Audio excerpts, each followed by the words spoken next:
తెలుగు శ్రోతలందరికీ నమస్కారం అండి. మన అలనాటి కథలు ఎవర్ గ్రీన్ స్టోరీస్ ఛానల్కి మీ అందరికీ స్వాగతం. అనగనగా ఒక రామం ధారావాహిక వింటున్నామండి. రచన శ్రీమతి విజయలక్ష్మి అవధానుల గారు. ఇక ఆలస్యం చేయకుండా మనం కథలోకి వెళ్ళిపోదామండి.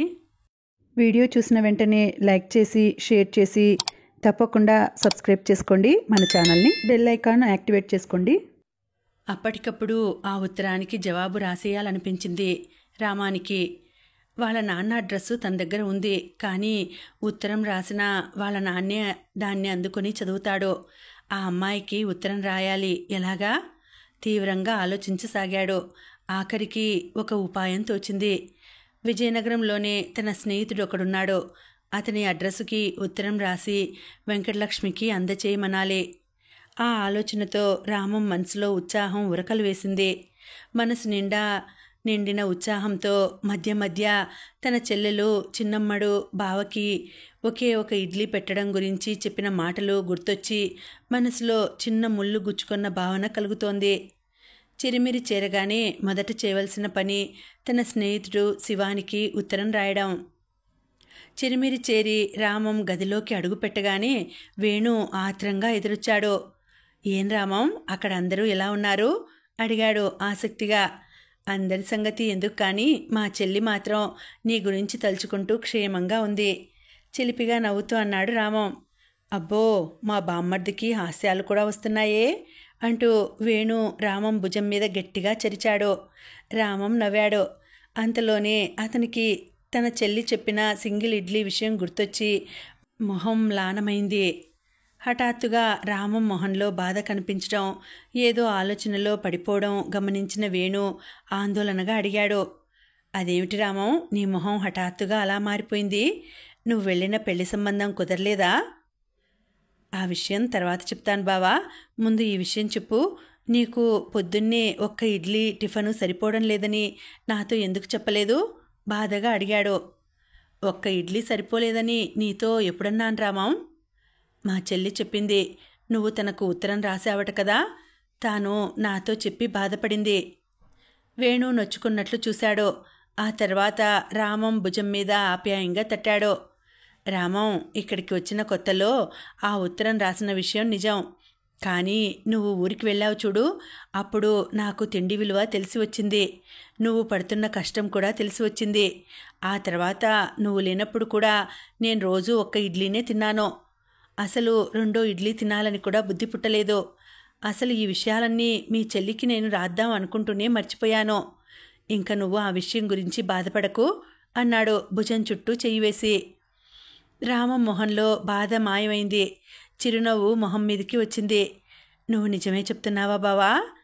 అడిగాడు రామం. నిజం, ఒట్టు. అయినా ఇప్పుడు నాకు కాస్త డబ్బు ఎక్కువే దొరుకుతోంది కాబట్టి మనం ఒక పని చేద్దాం. రోజు సింగిల్ ఇడ్లీ తిన్నా ఆదివారం నాడు మాత్రం హాయిగా మినపట్టు తిందాం. లేకపోతే ఇంతకు ముందు మనం చర్చించుకున్న law of diminishing marginal utility సూత్రం నిజం అయిపోతుంది నవ్వుతూ అన్నాడు రామం. భేష్, ఈ ఆలోచన బాగుంది, పెద్దగా నవ్వుతూ అన్నాడు వేణు. ఇంతకు నువ్వు పెళ్లి చూపులకు వెళ్ళిన సంబంధం విషయం ఏమైందో చెప్పలేదు అన్నాడు వేణు ఆసక్తిగా చూస్తూ. అది చెప్పాలంటే కాస్త సమయం పడుతుంది. ఇవాళ ఎలాగూ సెలవే కదా, గోపాల్ గదికి వెళ్దాం పదా, అక్కడ మీ ఇద్దరికీ అన్ని విషయాలు చెప్తాను. సరే, ముందిది చెప్పు, కాయా పండా? సగం మగ్గిన పండు నవ్వుతూ అన్నాడు రామం. సరేలే, గోపాల్ దగ్గరికి వెళ్ళేదాకా నువ్వు ఏమీ చెప్పేలా కనిపించడం లేదు, పదా ఇప్పుడే వెళ్దాం. ఇద్దరూ కలిసి గోపాలం గదికి వెళ్ళారు. అదృష్టవశాత్తు గోపాల్ గదిలోనే ఉన్నాడు. అందరూ తీరిగ్గా కూర్చున్నాక అన్ని విషయాలు వివరంగా చెప్పాడు రామం. వాహ్, అయితే మా చెల్లి నీకు ఉత్తరం పంపించింది అన్నమాట. వారెవ్వా అన్నాడు వేణు సంభ్రమంగా. ఇప్పటి నుండే అలా వరుసలు కలిపేయకు బావా, తర్వాత ఏమవుతుందో ఇంకా తెలియదు. అసలు ఆ అమ్మాయికి వాళ్ళ నాన్నను ఒప్పించేటంత సాహసం ఉందో లేదో కూడా తెలియదు. అయితే ఇప్పుడు నువ్వు ఏం చేద్దాం అనుకుంటున్నావు? గోపాల్ అడిగాడు. తాను రాసిన ఉత్తరం నేను చదివానని, నాకు ఏ అభ్యంతరాలు లేవని తనకు తెలియాలి కదా, అందుకే ఆమెకు ఒక ఉత్తరం రాద్దామని చూస్తున్నాను. వాళ్ళ నాన్న అడ్రస్ నాకు తెలుసు, కానీ ఆ అడ్రస్కి రాస్తే వాళ్ళ ఇంట్లో వాళ్ళు చూస్తే మళ్ళా ఏం గొడవలు అవుతాయో తెలియదు. అందువల్ల విజయనగరంలోనే మా స్నేహితుడు ఒకడున్నాడు. అతని అడ్రస్కి ఉత్తరం రాసి ఆ అమ్మాయికి ఎలాగైనా అందజేయమని చెప్తాను అన్నాడు రామం కాస్త సిగ్గుగా నవ్వుతూ. ఈ ఆలోచన బాగుంది. ఇవాళ సెలవే కదా, నువ్వు మన గదికెళ్ళి ఏకాంతంలో హాయిగా ఉత్తరం రాసుకో. నేనిక్కడే గోపాల్ దగ్గర మధ్యాహ్నం భోజనం దాకా కూర్చుంటాను అన్నాడు వేణు చిలిపిగా నవ్వుతూ. పో బావా, ఇంకా ఏకాంతంలో ఉత్తరాలు రాసుకునే సమయం రాలేదులే. సరే, నువ్వు గోపాల్ దగ్గరే కూర్చో, నేను వెళ్ళి ఉత్తరం రాసుకుంటాను అంటూ రామం లేచాడు. రామం గదికి వచ్చి కాగితం పెన్ను తీసుకున్నాడు.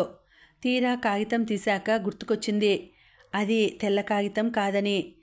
రామం ఆఫీసులో ఒకవైపు టైపు కొట్టి ఇంకా పనికిరాని కాగితాలు ఆఫీసు ఉద్యోగులకి చాలా చౌకగా అమ్మేస్తారు. రామం ప్రతి నెల అటువంటి కాగితాలు ఒక కట్ట కొంటూ ఉంటాడు. తన చదువుకి, వేణు చదువుకి ఏమైనా రాసుకోవడానికి ఆ కాగితాలే వాడుతూ ఉంటారు. ఒక్కొక్కప్పుడు ఇంటికి ఏమైనా పెద్ద ఉత్తరం రాయవలసి ఉన్నా ఆ కాగితమే వాడతాడు. కానీ ఇప్పుడు ఆ అమ్మాయికి ఉత్తరం కూడా అటువంటి కాగితం మీదనే రాయాలంటే రామానికి కాస్త సిగ్గుగా అనిపించింది. బజారుకెళ్ళి మంచి కాగితాలు కొని తెచ్చుకుందామా అనుకున్నాడు. కానీ బజార్లో ఒకటో రెండో పేపర్లు అమ్మరు. కనీసం 25 కాగితాలు కొనాలి. పర్వాలేదులే, ఉత్తరంలో విషయం ముఖ్యం, కానీ కాగితం కాదుగా అనుకున్నాడు. ఒక్కొక్క కాగితం మీద రాసి చించేయడం దాదాపు 10 సార్లు జరిగాక ఆఖరికి ఒక చిన్న ఉత్తరం తయారైంది. చిరంజీవి వెంకటలక్ష్మికి రామం రాయినది. నీవు మీ తమ్ముడి ద్వారా పంపిన ఉత్తరం చదివి పరమానంద భరితుడనయ్యాను. మీ తల్లిదండ్రులకు ఈ సంబంధం ఇష్టం లేదని రాసితివి. ఏ తల్లిదండ్రులైనా తమ పిల్లల క్షేమం కోరుకుంటారు కదా. మీ తల్లిదండ్రుల ఆలోచనలో తప్పు లేదు. కానీ మీ తల్లిదండ్రులు ఒప్పుకొనిన ఎడల నా అంత అదృష్టవంతుడు ఇంకెవరూ ఉండరని భావిస్తాను. నేను మాత్రం మీ వాళ్ళ దగ్గర నుండి ఏదో ఒక కబురు వచ్చేదాకా మరొకరిని చూడడానికి వెళ్ళనని మా అమ్మకు ఉత్తరం రాసితిని. ఇట్లు రామశాస్త్రి. ఆ తర్వాత తన స్నేహితుడు శివానికి ఉత్తరం రాశాడు. శివ, నీకు చాలా రోజుల తర్వాత ఉత్తరం రాస్తున్నాను. అన్యదా భావించవు కదూ. అసలు సంగతి ఏమిటంటే, నేను ఒక అమ్మాయికి ఒక ఉత్తరం రాశాను. వాళ్ళు విజయనగరంలోనే ఉంటారు. వాళ్ళ ఇంటి అడ్రస్సు ఆఖరణ రాస్తున్నాను. నేను ఆ అమ్మాయికి రాసిన ఉత్తరం వాళ్ళింట్లో పెద్దవాళ్ళు ఎవరూ చూడకుండా ఆ అమ్మాయికి అందేటట్లు చూడాలి. మరి నువ్వు దాని గురించి ఏం ఉపాయం ఆలోచిస్తావో తెలియదు. చిన్నపిల్లల చేత పంపినా పర్వాలేదు. నీకు రాసిన కవర్లోనే తనకు రాసిన ఉత్తరం కూడా పెడుతున్నాను. ఇది ఆ ఉత్తరం సారాంశం. తను రాసిన 2 ఉత్తరాలు 4 మడతలు పెట్టి కాగితం పైవైపున కనపడేటట్లు ఒకదాని మీద శివానికి అని, మరొక దాని మీద వెంకటలక్ష్మికి అని రాశాడు. తాను రాసిన ఉత్తరాన్ని వెంటనే వెళ్ళి పోస్టు డబ్బాలో వేసి వచ్చాడు. నేను చేయవలసిన పని చేసేశాను. ఇంకా ఎక్కువ ఆశలు పెట్టుకోకూడదు. ఏది జరిగితే అది జరుగుతుంది అనుకున్నాడు రామం. రామం మళ్ళా పనిలో పడిపోయాడు. బొగ్గుగనిలో బాధ్యతలు కూడా ఎక్కువయ్యాయి. పని, ఇంటికొచ్చి చదువు, మళ్ళా పని, అదే లోకం అయిపోయింది. అప్పుడప్పుడు వేణు కాబోయే తన చెల్లెల గురించి పరాచికాలు ఆడబోయినా రామం సున్నితంగా తిరస్కరించాడు. రామం వెంకటలక్ష్మికి ఉత్తరం రాసిన 15 రోజుల తర్వాత రామానికి వరహాల బాబు దగ్గర నుండి ఉత్తరం వచ్చింది. చిరంజీవి రామాన్ని ఆశీర్వదించి మీ చిన్నాన్న వ్రాయినది. ఉభయ కుశలోపరి. నేను ఈ ఉత్తరంలో ఒక శుభవార్త వ్రాయబోతున్నాను. మనం చూసిన విజయనగరం సంబంధం వాళ్ళు మన సంబంధానికి ఒప్పుకున్నారు. మొన్ననే ఆ కామేశ్వర శాస్త్రి గారు నా దగ్గరకొచ్చి అన్ని విషయాలు మాట్లాడారు. నేను నువ్వు చెప్పినట్లుగానే మాకు కట్న కానుకలు ఏమీ అక్కర్లేదని చెప్పేశాను. కొన్ని రోజులలో వాళ్ళు తమ పురోహితుడితో మాట్లాడి ముహూర్తం నిర్ణయిస్తామని అన్నారు. ముహూర్తం నిర్ణయం అయిన వెంటనే నీకు వెంటనే ఉత్తరం రాస్తాను. ఒకవేళ మరీ ఎక్కువ సమయం లేకపోతే టెలిగ్రామ్ ఇస్తాను. ఇట్లు వరహాల బాబు. ఉత్తరం చదివిన రామం నవ్వుకున్నాడు. మొత్తం మీద సాధించిందన్నమాట పిల్ల. మనసులో మురిపంగా అనుకున్నాడు రామం. అదేమిటి, నేను ఆ అమ్మాయిని పిల్ల అని పిలుచుకున్నాను అనుకుంటూ ఆశ్చర్యంగా నవ్వుకున్నాడు. బయటకు వెళ్ళిన వేణు చేతిలో ఉత్తరంతో, పెదవుల మీద నవ్వుతో పడక మీద కూర్చొని ఉన్న రామాన్ని ఆశ్చర్యంగా ఆనందంగా చూశాడు వేణు. ఏమోయ్ బామ్మడిది, ఏమిటి సంగతి? నీలో నువ్వే నవ్వేసుకుంటున్నావు. మా చెల్లెల దగ్గర నుండి ఉత్తరం వచ్చిందా ఏమిటి? ఓ అన్నట్లు ఇప్పటి నుండి నేను వరుసలు కలపకూడదు కదూ నవ్వుతూ అన్నాడు. పర్వాలేదులే, ఇంక వరుసలు కలపగలిగిన సమయం వచ్చింది అన్నాడు రామం సిగ్గుగా నవ్వుతూ. నిజమా? ఆ ఉత్తరం మా చెల్లి దగ్గర నుండా? కాదు, చిన్నాన్న దగ్గర నుండి. వాళ్ళు ఒప్పేసుకున్నారట. కొన్నాళ్లలో ముహూర్తం పెడతారట. భేష్, పద, ఈ విషయం గోపాల్కి చెప్దాం. రాత్రి భోజనానికి వెళ్ళినప్పుడు చెప్దాంలే. నేనిప్పుడు చిన్నాన్నకి ఉత్తరం రాసి పోస్ట్ చేయాలి. ఓ సరే, అలాగే. సాయంత్రం భోజనాలకు వెళ్ళినప్పుడు రామం గోపాల్కి అన్ని విషయాలు చెప్పాడు. అన్నా, ఇప్పుడే చెప్తున్నా, నువ్వు మాత్రం నా పెళ్ళికి రావాలి. ఇప్పటి నుండి సెలవు గురించి ఆలోచించుకో అన్నాడు అభిమానంగా. చూద్దాంలే రామం, వీలైతే వస్తాను ఏదో ఆలోచిస్తూ అన్నాడు గోపాల్. నువ్వు వీలైతే అన్న మాట ఉపయోగించావంటేనే అర్థమవుతోంది ఎగ్గొట్టడానికి ప్రయత్నిస్తున్నావని. ఊహూ, అలా వీల్లేదు గోముగా అన్నాడు రామం. సరే, అలాగే నవ్వేస్తూ అన్నాడు గోపాల్. వరాల బాబు దగ్గర నుండి ఉత్తరం వచ్చిన వారం రోజుల తర్వాత చిన్నమ్మడు దగ్గర నుంచి రామానికి ఉత్తరం వచ్చింది.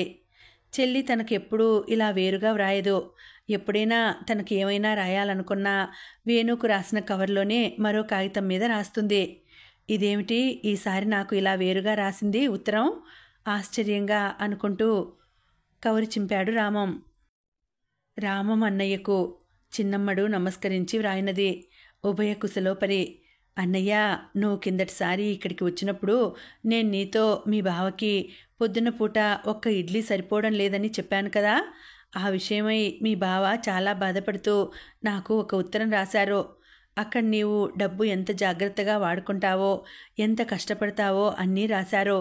మొన్న నాకు అప్పుడు అలా ఉత్తరం రాసినందుకు చాలా పశ్చాత్తాపడుతూ ఉత్తరం రాశారు. ఇప్పుడు ఆయనకి ఒక ఇడ్లీ సరిపోతోంది అని నేను నీతో అలా చెప్పినందుకు నన్ను క్షమాపణ అడగమని రాశారు.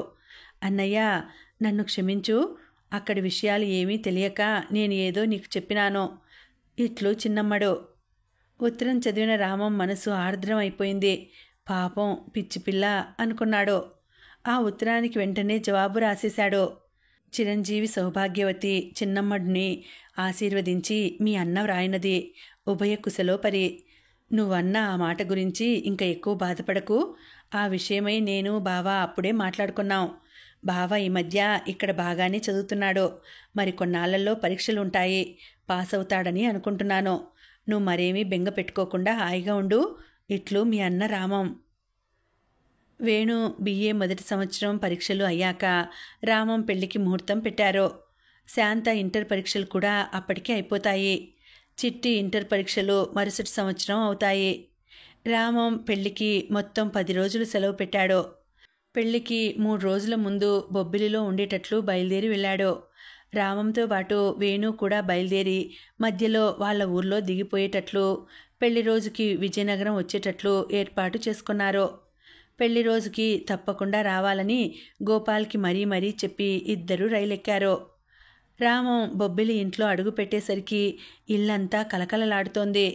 వరహాల బాబు కూడా తన కుటుంబంతో సహా ముందు రోజే వచ్చేసి పండ్లలో హడావిడిగా ఉన్నాడు. ఒరేయ్, ఎల్లుండి మంచి రోజని ఆ రోజు నిన్ను పెళ్ళికొడుకుని చేస్తారో. మధ్యాహ్నం ఒకరిద్దరు దగ్గర చుట్టాలను మాత్రం భోజనానికి పిలుస్తాం. పెళ్ళయ్యాక ఇక్కడ గృహప్రవేశం చేసి సత్యనారాయణ వ్రతం చేస్తాం కదా, అప్పుడు బంధువులందరినీ విందు భోజనానికి పిలుద్దాం అనుకుంటున్నాం. పెళ్ళికొడుకును చేసిన రోజు మీ పిన్నులిద్దరూ చెల్లెళ్ల సహాయంతో వంట చేసేస్తాం అంటున్నారు. అవసరమైతే నేను కూడా ఓ చెయ్యి వేస్తాలే. గృహప్రవేశం రోజు మాత్రం వంటవాళ్ళను పెట్టి వండించుదాం. వంటకు కావలసిన వస్తువులన్నీ నేను 10 రోజుల కిందటే తెచ్చేశానులే. ప్రస్తుతం వాటిని బాగు చేయించడానికి మనుషులను పెట్టాను అంటూ హడావిడిగా చెప్పసాగాడు వరహాల బాబు. ఈ లోపల చిట్టి, వరహాల బాబుగారి పిల్లలు, ఆ వీధిలోని మరికొంతమంది పిల్లలు ఒక్కొక్కరు ఒక్కొక్క పెద్ద తాటి మట్టెను ఈడ్చుకుంటూ వచ్చారు. అన్నను చూడగానే చిట్టి తాను ఈడ్చుకు వచ్చిన తాటిమట్టను అక్కడే పడేసి పరిగెత్తుకుని వచ్చి అన్నను చుట్టుకుపోయాడు. అన్నయ్య, నీ పెళ్ళికి నేను నా స్నేహితులు కలిసి పందిరి వేస్తున్నాం తెలుసా సంబరంగా అన్నాడు. ఒరే, నువ్వు పెళ్ళి లేకపోయినా ఇల్లు పీకి పందిరి వేస్తావు. కొత్తగా పందిరి వేసేదేమిట్రా? చిట్టి నెత్తిమీద మొడుతూ అన్నాడు వరహాల బాబు. పో చిన్నాన్న, నీకు నేనంటే ఎప్పుడూ వేళాకోలమే అంటూ బొంగమూతి పెట్టాడు చిట్టి. రామం నవ్వుకుంటూ స్నానం చేయడానికి పెరట్లో నూతివైపుకు నడిచాడు. పెరటివైపు వసారాలోనూ మధ్యవాకిల్లోనూ 5-6 స్త్రీలు కూర్చొని చేటలతో బియ్యం చెరగడం, పప్పులలో రాళ్లు ఏరడం చేస్తున్నారు. అప్పడాలు వడియాలు పని మొన్నటితో పూర్తయిందిరా. ఇదిగో బియ్యాలు పప్పులు బాగు చేయడం పని ఇవాల్టితో అయిపోతుంది, మహాలక్ష్మి ఉత్సాహంగా చెప్పింది.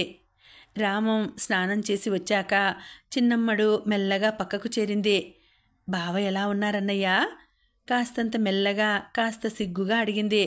ఓ బ్రహ్మాండంగా ఉన్నాడు, పెళ్ళికి వస్తాడుగా, హాయిగా కబుర్లు చెప్పుకో. అన్నట్లు మీ ఆయనకి ఆదివారం పూట మినపట్టు ఇప్పిస్తున్నానులే అన్నాడు నవ్వుతూ. పో అన్నయ్యా, అప్పుడు ఏదో తెలియక నేను ఏదో అనేశాను నవ్వుతూ అంది చిన్నమ్మడు. భర్త గురించి మాట్లాడేటప్పుడు చిన్నమ్మడు మొహం ఎర్రబడడం, కళ్ళల్లోకి కాంతి రావడం గమనించాడు రామం. బహుశా ఆ పిల్ల కూడా తన గురించి తలుచుకునేటప్పుడు ఇలాగే ఉంటుందేమో. ఆ ఊహతో రామం పెదవుల మీదికి అనుకోకుండానే నవ్వు తోసుకొచ్చింది.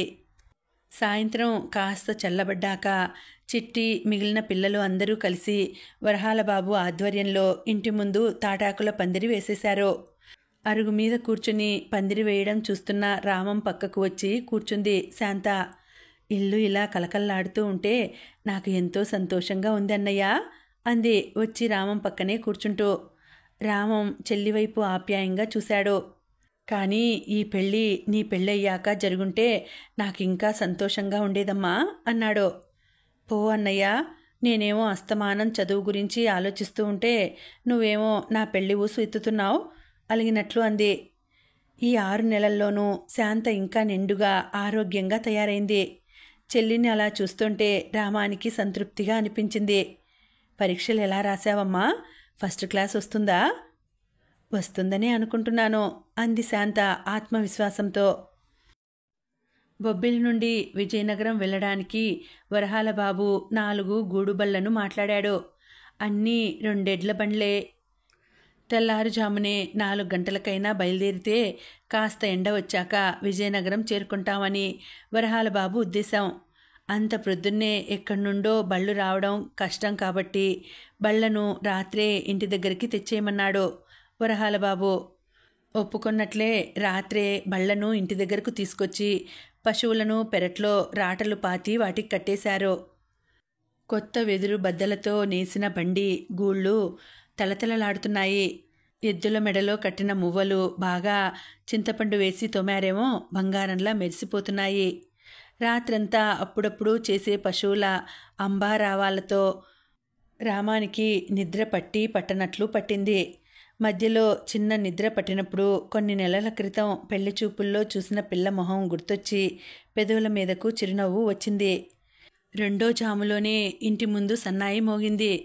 అందరూ పొలోమంటూ లేచిపోయారు. మగాళ్ళు నూతి దగ్గర, ఆడవాళ్ళు నూతికి కాస్త దూరంలో ఉన్న స్నానాల గదిలోనూ కిరోసిన్ దీపాల వెలుగులో స్నానాలు చేసేశారు. 4 గంటలయ్యేసరికి 4 గూడుబళ్ళు బయలుదేరాయి. ఆడవాళ్ళు పిల్లలు సామాన్లు 3 గూడుబళ్లలో సరిపోతే మగవాళ్లలో సగం మంది ఒక బండిలో సరిపోయారు. సగం మంది బండి వెంట నడిచి వచ్చేటట్లు, సగం మంది బండిలో వచ్చేటట్లు. నడుస్తున్న వాళ్ళు అలసిపోతే బండిలో కూర్చున్న వాళ్ళు దిగి నడుస్తున్న వాళ్ళు బండి ఎక్కేట్లు నిర్ణయించుకున్నారు. బళ్ళు బయలుదేరాయి. ఆడవాళ్ల బళ్ళలో పాటలు, పిల్లల కేరింతలు, మగాళ్ల బళ్ళలో ఆసుపద్యాలు. ప్రయాణం హుషారుగా సాగింది. విజయనగరం చేరేసరికి చిరు ఎండ వచ్చేసింది. విజయనగరం ఊరి పొలిమేరలోనే ఆడపెళ్లివారు మగపెళ్లివారిని ఆహ్వానించడానికి సిద్ధంగా నిల్చున్నారు. ఆహ్వానించడానికి వచ్చిన వారు అందరూ మగవారే. మగపెళ్లివారు అందరికీ చిన్న చిన్న మట్టి పాత్రల్లో బెల్లం పానకం ఇచ్చారు. అవి తాగాక మళ్ళా బళ్ళు ముందుకు కదిలాయి. ఆడపెళ్లివారు తీసుకొచ్చిన సన్నాయి మేళం మోగింది. బళ్ళు నడుస్తున్న మనుషులు కూడా ఒకరినొకరు కుశల ప్రశ్నలు వేసుకుంటూ తాపీగా నడవసాగారు. విడిదికి మగపెళ్లివారు చేరగానే అక్కడికి అమ్మలు తల్లి మరికొందరు బంధువులతో వచ్చి పెద్ద తాటాకు బుట్టల్లో కుంకుడుకాయలు, పసుపు, కుంకం, సబ్బులు, వేప పుల్లలు, నలుగుపిండి అన్నీ బొట్టు పెట్టి ఇచ్చి మీరు స్నానం చేసి సిద్ధమవుతే పొద్దుటి పలహారం సిద్ధంగా ఉంది, వడ్డిస్తాము అంది మర్యాదగా. మేమందరము స్నానాలు చేసే బయలుదేరాం వదినా అంది మహాలక్ష్మి. అయితే కాళ్ళు చేతులు కడుక్కొని పలహారాలకి వచ్చేయండి అని పేరు పేరున అందరికీ చెప్పి వాళ్ళు సిద్ధమయ్యాక వాళ్ళను భోజనశాలకి తీసుకెళ్లడానికి అమ్మలు అన్నలు ఇద్దరినీ విడిదిలోనే ఉంచి వాళ్ళు వెళ్ళిపోయారు. పలహారాలకి అరిటాకుల్లో వేడివేడి ఉప్మా వడ్డించారు. కమ్మగా నెయ్యి వేసిన ఆ పలహారాన్ని పిల్లలు ఇష్టంగా తిన్నారు. ఏవండి బావగారు, పలహారం తర్వాత కాఫీ టీ లాంటివి ఉన్నాయా? ఎవరో హాస్యంగా అడిగారు. వరహాల బాబు ఖంగుమన్న పెద్ద గొంతుతో పద్యం అందుకున్నాడు. ఖగపతి అమృతము తేగా బుఘమని పొంగి చుక్క నీలన్ రాలెన్ టీ చుక్కై అది కదిలెనో టీ తాగని వాడున్ దున్నపోతై పుట్టున్. అది విన్న కామేశ్వర శాస్త్రి పకపక నవ్వాడు. బావగారు భలే చమత్కారులేనో, టీ కావాలని చెప్పగానే చెప్పారు. కన్యాశుల్కంలోని పద్యాన్ని మహాబాగా మార్చేశారు. అయ్యా, పలహారాలు అయ్యాక కాఫీ కావలసిన వాళ్ళకి కాఫీ, టీ కావలసిన వాళ్ళకి టీ ఇవ్వబడుతుంది. మీరందరూ ఇక్కడే కూర్చుని ఉండండి. తోట సంబరం అప్పుడు రామానికి ఎదురుగా తీసుకొచ్చి అమ్ముల్ని కూర్చోబెట్టారు.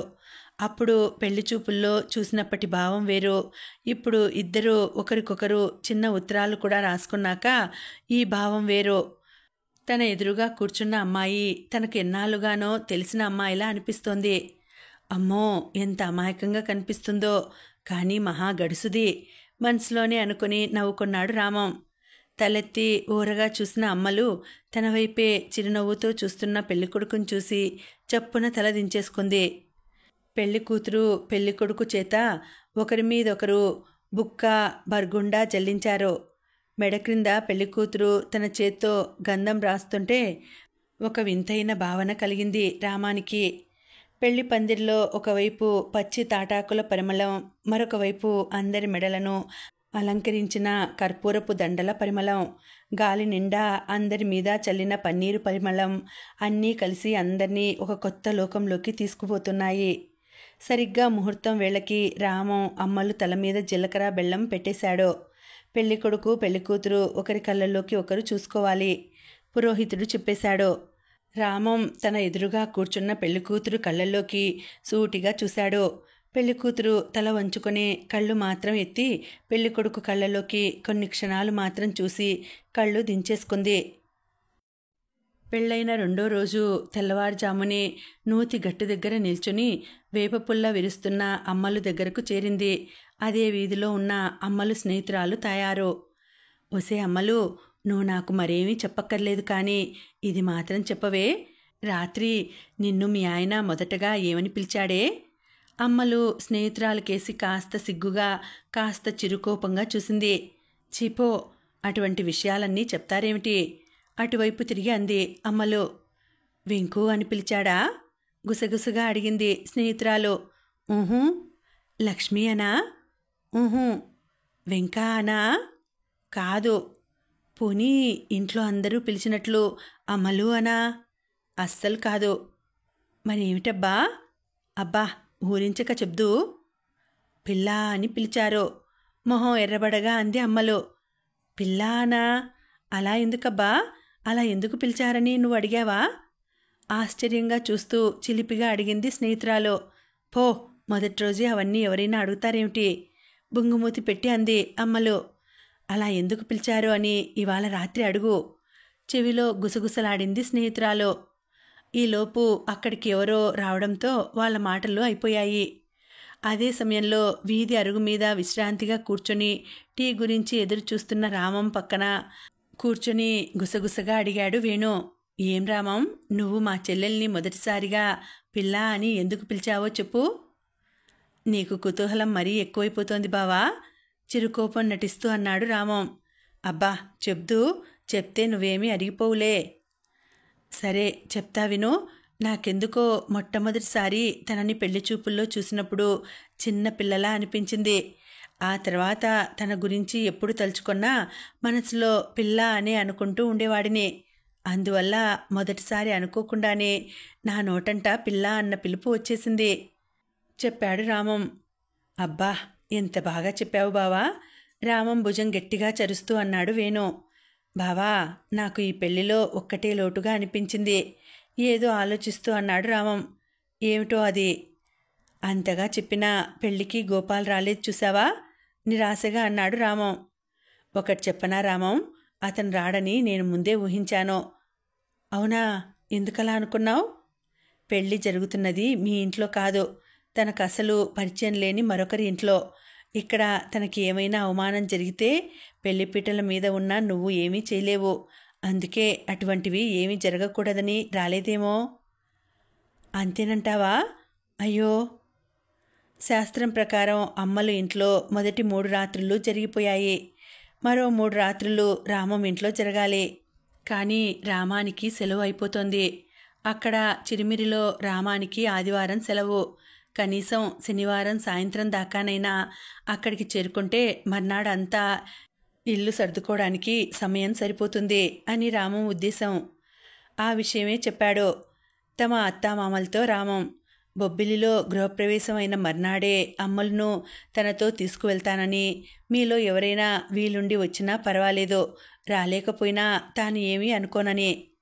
కామేశ్వర శాస్త్రి అలిమేలు లబలబలాడారు. మరో 2-3 రోజులు సమయం ఉంటుందేమో, ఇంటిని పిల్లలను ఎవరికైనా అప్పచెప్పి మేమే ఇద్దరం వద్దాం అనుకున్నాం. ఇప్పుడు ఈ పెళ్లి ఇంటిని ఇలా ఉన్నపలంగా వదిలేసి రావడం కష్టమే. పోనీ మరొక్క 2 రోజులు సెలవు పొడిగించకూడదా బాబూ? కామేశ్వర శాస్త్రి బ్రతిమలాడాడు. లేదండి, ఇప్పటికే చాలా సెలవు వాడేశాను. మళ్ళా నా పరీక్షలకు కొంత సెలవు అవసరం అవుతుంది. మీకేమీ భయం లేదు. మీ అమ్మాయిని జాగ్రత్తగా తీసుకెళ్లే పూచి నాది అన్నాడు రామం నవ్వుతూ.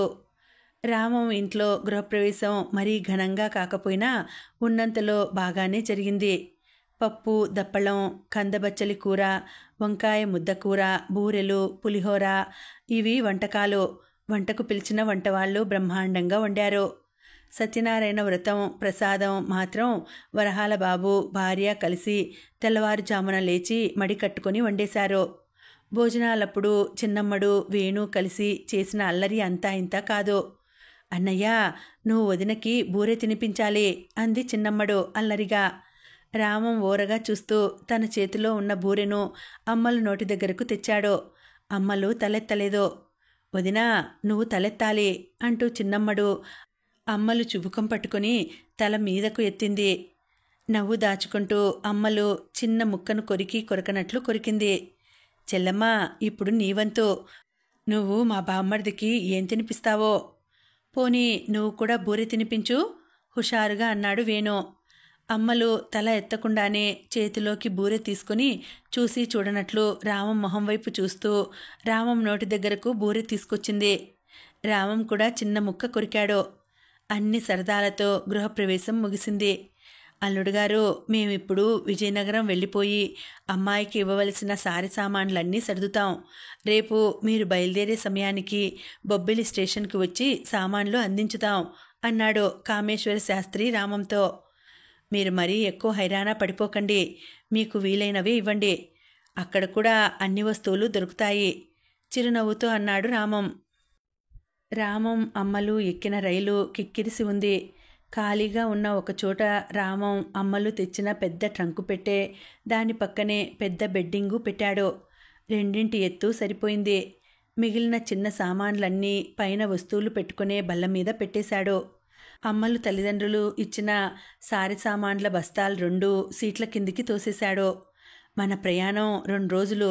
ఈ 2 రోజులు ఈ పెట్టే బెడ్డింగే మన పడక, మన భోజనశాల, మనం కబుర్లు చెప్పుకునే గది అన్నీను అన్నాడు రామం ట్రైను కదిలాక.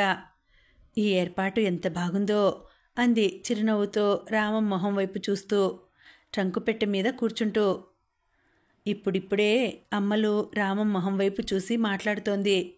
పిల్లా, నువ్వు అలా నా మొహం వైపు చూస్తూ మాట్లాడుతుంటే ఎంత బాగుందో తెలుసా? అమ్మలు మొహం వైపే సూటిగా చూస్తూ నవ్వుతూ అన్నాడు రామం. పోండి అంది అమ్మలు నవ్వుతూ. అయితే రైలు బండి దిగి వెళ్ళిపోనా చిలిపిగా అన్నాడు రామం. అయితే మీకు ఇలా కూడా మాట్లాడడం వచ్చన్నమాట విని వినపడనట్లు కాస్త సిగ్గుగా అంది అమ్మలు. నేనొకటి అడుగుతాను చెప్పు. అడగండి. నన్నే పెళ్లి చేసుకుంటానని, ఈ పెళ్లి చేయకపోతే భోజనం మానేస్తానని సత్యాగ్రహం చేశావట కదా. నాలో ఏం చూశావు పిల్లా అమ్మలు పలకలేదు, మౌనంగా ఉంది. చెప్పాలి మరి అన్నాడు. మీ జుత్తు అంటూ కిసక్కున నవ్వింది అమ్మలు. నవ్వుతున్న అమ్మల్ని అలా చూస్తూ ఉండిపోయాడు రామం. అబ్బా, నిజం చెబుదు బతిమాలుతున్నట్లు అన్నాడు రామం. రామం వాళ్ళు పెళ్లి చూపులకి వచ్చి వెళ్ళిన తర్వాత తండ్రితో జరిపిన సంభాషణ గుర్తొచ్చింది అమ్మలకి. రామం వాళ్ళు పెళ్లి చూపులు చూసుకుని వెళ్ళిన మర్నాడు, నాన్నగారు అతి మెల్లగా పిలిచింది వెంకటలక్ష్మి తండ్రి ప్రక్కన నిల్చొని. చదువుతున్న పుస్తకంలోంచి తలెత్తి చూశాడు కామేశ్వర శాస్త్రి. అతని కళ్ళు ఆశ్చర్యంతో వెడల్పైనాయి. తను గీత చదువుతున్నప్పుడు తనను పలకరించడానికి ఆ ఇంట్లో ఎవరూ సాహసించరు. బిడియస్తురాలైన అమ్మలు భోజనానికి పిలవడానికి తప్ప తన చుట్టుపక్కలకి కూడా రాదు. ఇవాళ పనిగట్టుకొని వచ్చింది, అది కూడా తను గీత చదువుతున్నప్పుడు. ఆయన ఆశ్చర్యపడక ఏం చేస్తాడు? ఏం తల్లి, ఇవాళ ఈ వేళప్పుడొచ్చావు ఆప్యాయంగా అడిగాడు. నాన్నగారు మరి చెప్పమ్మలు, మొన్న నన్ను చూడడానికి పెళ్లివారొచ్చారు కదా. అవునమ్మా, నేను అమ్మ ఆ సంబంధం వద్దనుకున్నాం కదా, నీకేం భయం లేదులే అనునయంగా అన్నాడాయన. అది కాదు నాన్నగారు, నాకు ఆయననే చేసుకోవాలని ఉంది విని వినపడని స్వరంతో అంది అమ్మలో. తను సరిగ్గా వినలేదేమోనని అనుమానం వచ్చింది ఆయనకి. ఏమన్నావు, మళ్ళా చెప్పమ్మా. నేను ఆయననే పెళ్లి చేసుకుంటాను నాన్నగారు, ఈసారి కాస్త స్వరం పెంచి చెప్పింది. నెవ్వరపోయాడు శాస్త్రి. అంతలోనే అతని నొసలు ముడిపడింది. కళ్ళల్లోకి ఎర్ర జీరలు వచ్చి చేరాయి. ఇదిగో నిన్నే, నీ కూతురు ఏమంటోందో వచ్చి విను. నట్టింట్లో ఉన్న భార్యకి వినపడేటట్లు గట్టిగా అరిచాడాయన. పరిగెత్తుకుని వచ్చింది అలిమేలమ్మ. పాఠాలు వల్లవేస్తున్న చిన్న పిల్లల కంఠాలు అకస్మాత్తుగా ఆగిపోయాయి. కొన్ని నిమిషాల పాటు నిశ్శబ్దం రాజ్యమేలింది అక్కడ. ఆ ఇంట్లో ఉన్న 10 మంది గుండెలు దడదడలాడాయి. మనం ఇంత ప్రేమగా పెంచిన నీ కూతురు ఏమంటుందో వినో అరుస్తున్నట్లు అన్నాడు కామేశ్వర శాస్త్రి. మీరు నా మీద ప్రేమ వల్ల కాస్త ఎక్కువగా భయపడుతున్నారేమో నాన్నగారు. ఒకవేళ పెళ్ళైన తర్వాత తెలిస్తే మనం ఏమీ చేయలేకపోదాం కదా. నాకెందుకో మీరు భయపడినట్లు జరగదు అనిపిస్తోంది స్థిరంగా అంది అమ్మలో. తన కూతురేనా ఇలా మాట్లాడుతోంది అన్నట్లు నిర్ఘాంతపోతూ చూస్తూ ఉండిపోయాడు శాస్త్రి. కూతురు చెప్పిన విషయం పూర్తిగా మనసులోకి ఎక్కాక కోపం కాస్త తగ్గించుకొని శాస్త్రి కూతుర్ని అడిగాడు. అమ్మకి చెప్పకుండా నాకే నేరుగా చెప్పినందుకు గర్వపడాలో దుఃఖపడాలో తెలియడం లేదమ్మలు. కానీ నీకు తెలుసా మేము ఈ సంబంధం ఎందుకు వద్దనుకున్నామో? తెలుసు నాన్నగారు, మీరు అమ్మతో చెప్తుంటే అంతా విన్నాను. వాళ్ళ కుటుంబంలో క్షయవ్యాధి చరిత్ర ఉంది. అతని చెల్లికి తమ్ముడికి కూడా క్షయవ్యాధి వచ్చింది. పైగా ఆయన బొగ్గు గనుల్లో పనిచేస్తున్నారు. బొగ్గు గనుల్లో పనిచేసే వాళ్ళకి ఆ క్షయవ్యాధి వచ్చే అవకాశాలు ఇంకా ఎక్కువ. బొగ్గు గనుల్లో ప్రమాదాలు ఎక్కువే. ఇవన్నీ గాక ఆయన ఎక్కడో ఉత్తర భారతదేశంలో పనిచేస్తున్నారు. నన్ను అంత దూరం పంపడం మీకు ఇష్టం లేదు. అయితే అవన్నీ తెలిసి ఈ సంబంధమే కావాలని ఎందుకు అనుకుంటున్నావు తల్లి?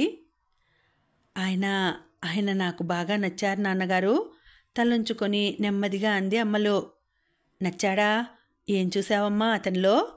చాలా సామాన్యమైన రూపం, పైగా దుబ్బులా ఆ జుత్తు, ఆ చిన్న కళ్ళు ఆశ్చర్యంగా అన్నాడు శాస్త్రి. రూపం కాదు నాన్న నేను చూసింది. మరి ఆయన తన 18వ ఏట నుంచి ఉద్యోగం చేస్తున్నారు కదా? అవును. ఉద్యోగం చేస్తూనే ప్రైవేటుగా చదువుకున్నారు కదా? అవును. ఇంటర్లో 4 సబ్జెక్టులలో గోల్డ్ మెడల్ వచ్చింది కదా? ఇప్పుడు మళ్ళా బొగ్గు గనులకు సంబంధించిన చదువు ఏదో చదువుతున్నారు కదా? అమ్మో, నీకు చాలా విషయాలు తెలిసాయే. తండ్రి చిన్నప్పుడే పోతే కుటుంబ బాధ్యత అంతా ఆయనే తలకెత్తుకున్నారు కదా? అవునమ్మా. తమ్ముణ్ణి చదివిస్తున్నారు, చెల్లికి పెళ్లి చేశారు, చెల్లి మొగుణ్ణి కూడా చదివిస్తున్నారు. అవునా? అవునమ్మా, నీకు చాలా విషయాలు తెలిసాయి. ఆ తెలిసిన విషయాల వల్లే ఆయన నాకు నచ్చారు నాన్నగారు. నా బతుకు రంగును నన్నే నిర్ణయించుకోనియండి స్థిరంగా చెప్పింది అమ్మలో. అప్పుడు జరిగిన విషయాలన్నీ అమ్మలు చెప్తుంటే చిరునవ్వుతో విన్నాడు రామం. అయితే నా చదువు, నేను తలకెత్తుకున్న బాధ్యతలు నీకు నచ్చాయి అన్నమాట. అలా అయితే పర్వాలేదు, కొన్నాళ్లలో నాకు బట్టతల వచ్చేసినా నేను నీకు నచ్చుతూనే ఉంటాను పక్కుమని నవ్వుతూ అన్నాడు రామం. పోండి, బుంగమూతి పెట్టి అంది అమ్మలు. రామం అల్లరిగా లేచి నిల్చున్నాడు. అమ్మలు అప్రయత్నంగానే అతని చేతిని పట్టుకొని కిందకి లాగింది. రామం నవ్వుతూ కూర్చున్నాడు. కిక్కిరిసిన ఆ రైల్లో ఆ ట్రంకు పెట్టే బెడ్డింగులే తమ సీటుగా చేసుకుని వాటి మీదే కూర్చుని వాటి మీదనే తెచ్చుకున్న పలహారాలు తింటూ కాసేపు నడుం వాలుస్తూ చాలాసేపు కబుర్లు చెప్పుకుంటూ 2 రోజులు ప్రయాణం చేశారు ఇద్దరు. రామం చెప్పే ఆ బొగ్గుగనుల విషయాలు సగం అర్థం అవ్వకపోయినా అతను అలా మాట్లాడుతూ ఉంటే చూస్తూ కూర్చోవడం ఎంతో అద్భుతంగా ఉంది అమ్మలకి. ఈయన జుత్తు ఎంత బాగుందో, నాన్న ఈయనది దుబ్బు జుత్తు అన్నారేమిటి అనుకుంది ఒకసారి మనసులో. ఆ విషయం పైకి చెప్పాలంటే సిగ్గు. నీ కళ్ళు ఎంతో అందంగా ఉంటాయి, నీకు ఆ విషయం తెలుసా పిల్లా? అమ్మలకి దగ్గరగా జరిగి గుసగుసగా అన్నాడు రామం. పిల్ల అన్న ఆ సంబోధన ఎప్పట్లాగే ఒళ్ళు జల్లుమనేలా చేసింది అమ్మలుని. కళ్ళు వాల్చేసుకుంది. ఇంకా ఉందండి, కథ కొనసాగుతుంది. మళ్ళీ తర్వాతి భాగం వచ్చే వీడియోలో తెలుసుకుందాం. అంతవరకు సెలవు. నమస్తే.